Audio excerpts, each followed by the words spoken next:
नमस्कार दोस्तों, चैनल को सब्सक्राइब कीजिए और बेल आइकन दबाइए ताकि हमारी हर वीडियो की नोटिफिकेशन सबसे पहले आपको मिल सके। पाकिस्तान से आई सीमा हैदर का सच क्या है किसी को पता नहीं। मीडिया ने उसे रातों रात एक स्टार बना दिया। मीडिया उस सीमा हैदर को सर पर लेकर नाचने लगा। मीडिया को तो बस टीआरपी से मतलब है। अगर इन्हें टीआरपी के लिए एक आतंकवादी को स्टार बनाना हो, हीरो बनाना हो, ये लोग देर नहीं करते हैं, तुरंत उसे हीरो घोषित कर देते हैं। दिन रात 24 घंटे मीडिया बस सीमा हैदर, सचिन मीना, सीमा हैदर, सचिन मीना बस यही कर रही है।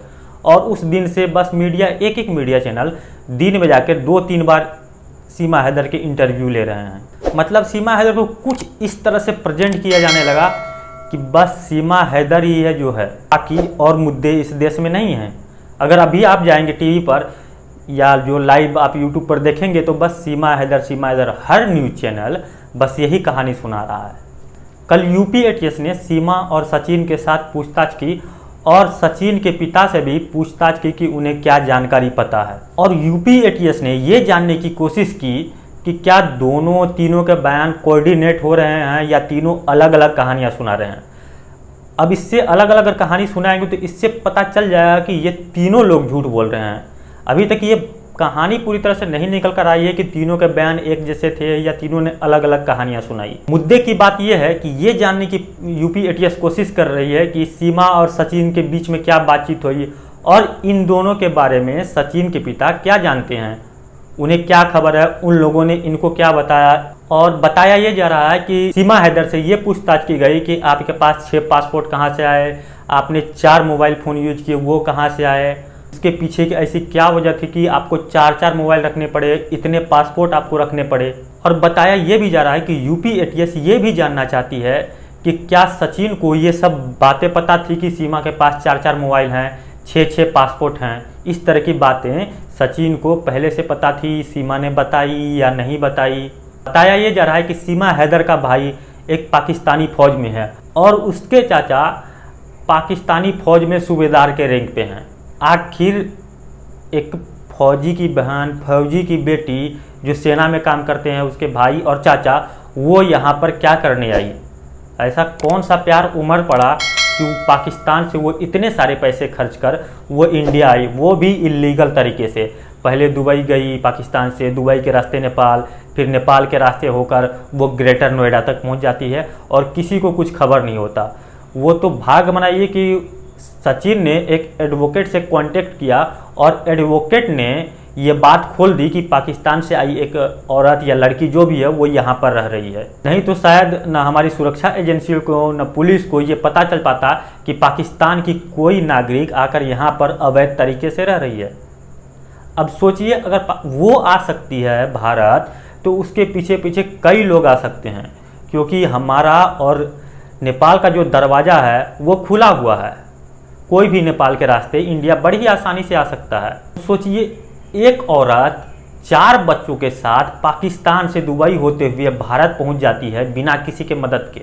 अब पुलिस का ये भी शक है कि कोई न कोई इसका मदद कर रहा था वहां से यहाँ तक आने में। और संभावना ये भी बताई जा रही है कि जब सीमा हैदर पाकिस्तान से यहाँ तक आई तो उसके साथ कोई और आया होगा।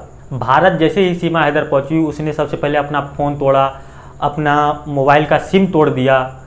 अब उस डेटा को रिट्रीव करने की कोशिश की जा रही है और उससे जानकारी इकट्ठा की जाएगी कि आखिर उस फ़ोन में ऐसा क्या था जो सीमा हैदर ने उसे तोड़ दिया, पाकिस्तान के सिम को भी तोड़ दिया। बताया जाता है कि उस फ़ोन से लगभग 700 व्हाट्सएप चैट पे जो मैसेज किए गए थे उसे भी डिलीट किया गया है।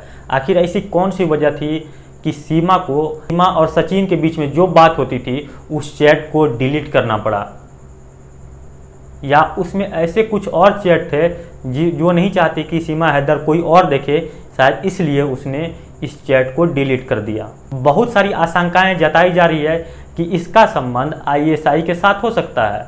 आईएसआई का जब तक कोई मददगार नहीं हुआ तो यहाँ तक वो पहुँची कैसे इतनी आसानी से।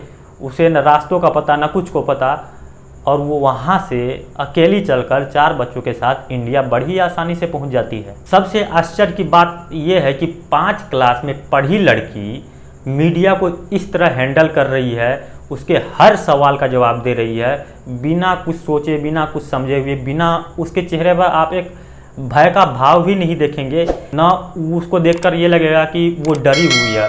वो बहुत ही कॉन्फिडेंट दिख रही है।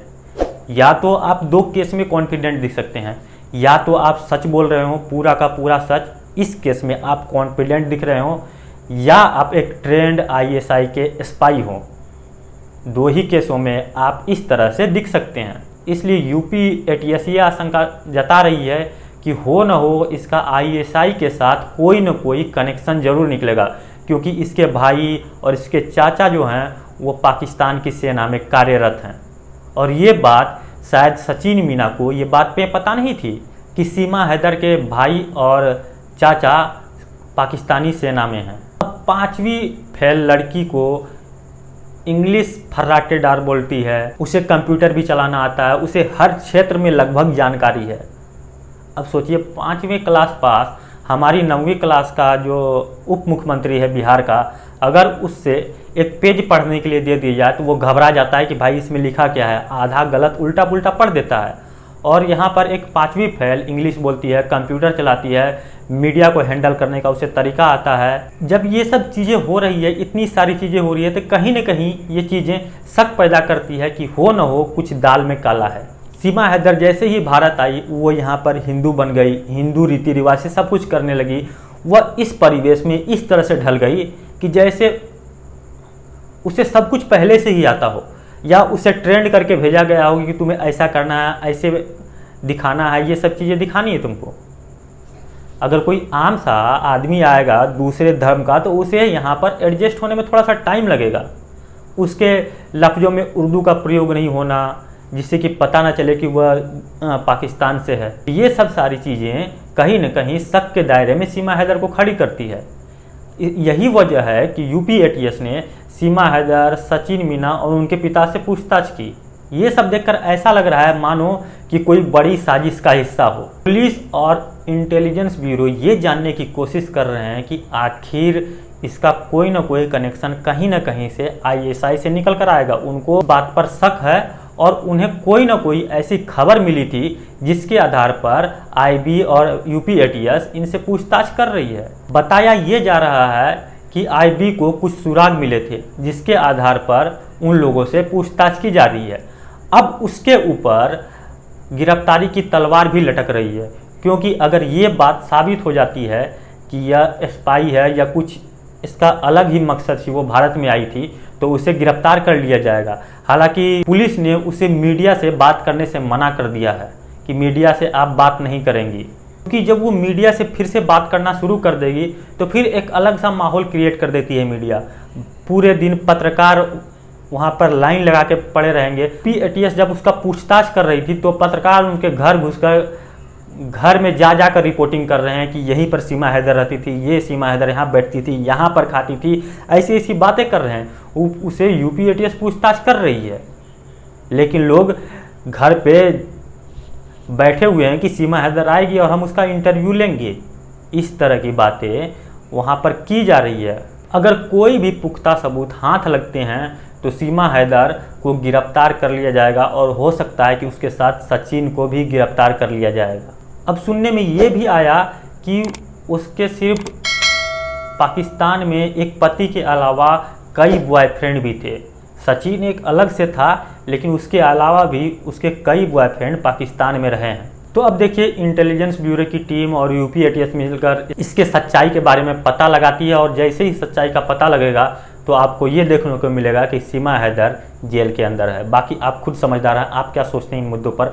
अगर आपकी कोई राय या कोई विचार है तो आप कमेंट के जरिए हमें दे सकते हैं। अगर ये वीडियो आपको पसंद आए तो वीडियो को लाइक कीजिए, अपने दोस्तों के साथ शेयर कीजिए। अगर आप हमारे चैनल पर नए हैं तो चैनल को सब्सक्राइब कर लीजिए और बेल आइकन दबा लीजिए, ताकि हमारी हर वीडियो की नोटिफिकेशन सबसे पहले आपको मिल सके। ये वीडियो देखने के लिए आपका बहुत बहुत आभार।